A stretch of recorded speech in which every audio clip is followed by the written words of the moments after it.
আজকে আমার ঘরের জাতীয় একটা নাস্তার রেসিপি শেয়ার করব। খেতেও অসাধারণ।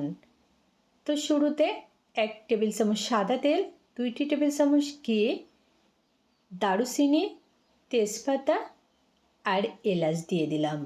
এলাচের মুখটা অবশ্যই ফাটিয়ে দিয়ে দিতে হবে। একটু নেড়েচেড়ে ভেজে নিয়ে এখন দিয়ে দিচ্ছি সেমাই। এখানে ওজনে 200 গ্রাম পরিমাণ সেমাই আছে। সেমাইগুলা যদিও ভাজা, তারপরেও আমি আরেকটু তেল ঘি দিয়ে ভেজে নিচ্ছি, এতে করে টেস্টটা আরও ভালো আসবে। আজকের এই সেমাই রেসিপিটা কিন্তু আমি বললাম যে আমার ঘরের জাতীয় একটা নাস্তা। হ্যাঁ, আমি কিন্তু প্রায় সময় এই নাস্তাটা তৈরি করে নিই, কেননা ঝটফট তৈরি করে নেওয়া যায় আর খেতেও বেশ ভালোই লাগে। সব মিলিয়ে সেমাই 3 থেকে 4 মিনিট লো আঁচে ভেজে নিব। এরকম যখন ভাজা হয়ে যাবে, একটু কালার চলে আসবে, তখন নিয়ে নিচ্ছি বাদাম। 1 মুঠ বাদাম। এখানে আমি চীনা বাদাম নিয়ে নিচ্ছি।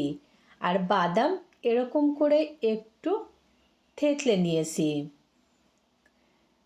কারণ আস্ত বাদাম দেওয়ার চাইতে কিন্তু এরকম একটু থেতলে অর্থাৎ কুচি কুচি করে দিলে সেমাইটা খেতে বেশি ভালো লাগবে। আর এই বাদামটা কিন্তু আমি আলাদা করে ভাজি না, এরকম সেমাইয়ের সাথে ভেজে নিই। তো বন্ধুরা, সেমাই কিন্তু আমার ভাজা হয়ে গেছে, খুবই সুন্দর একটা ফ্লেভার বের হচ্ছে। তো এখন চুলা থেকে নামিয়ে নিচ্ছি। সেমাই ভাজা হয়ে গেছে, এখন রান্না করব। এর জন্য প্যানে নিয়ে নিচ্ছি 1 লিটার পরিমাণ দুধ। 200 গ্রাম সেমাইয়ের জন্য 1 লিটার দুধই এনাফ।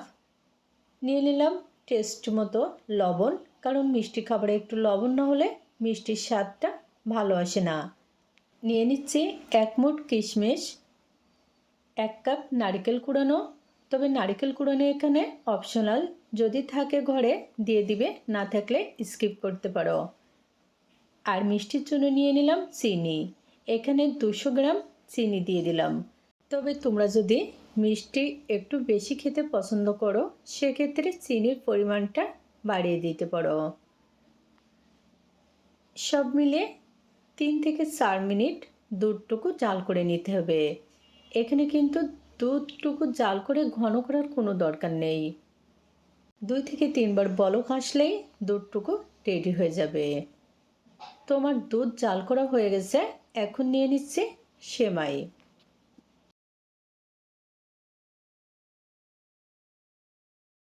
সেমাই দেওয়ার পরে চুলার আঁচটা মিডিয়ামে রেখে 3 মিনিট মতো রান্না করে নিব, কারণ সেমাই রান্না করতে খুব বেশি টাইম লাগে না।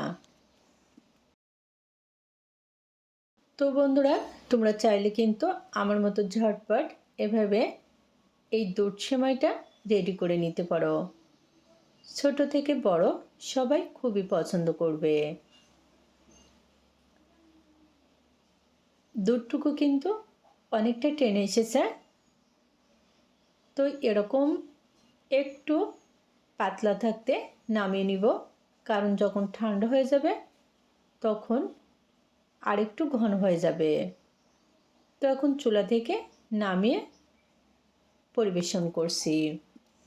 ঝটপট একেবারে সহজভাবে সেমাই রেসিপিটা তোমাদের সাথে শেয়ার করলাম।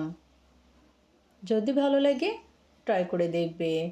আজকে আর নয়, অন্য কোনো দিন দেখা হবে অন্য কোনো মজার রেসিপি নিয়ে। সবাইকে ধন্যবাদ।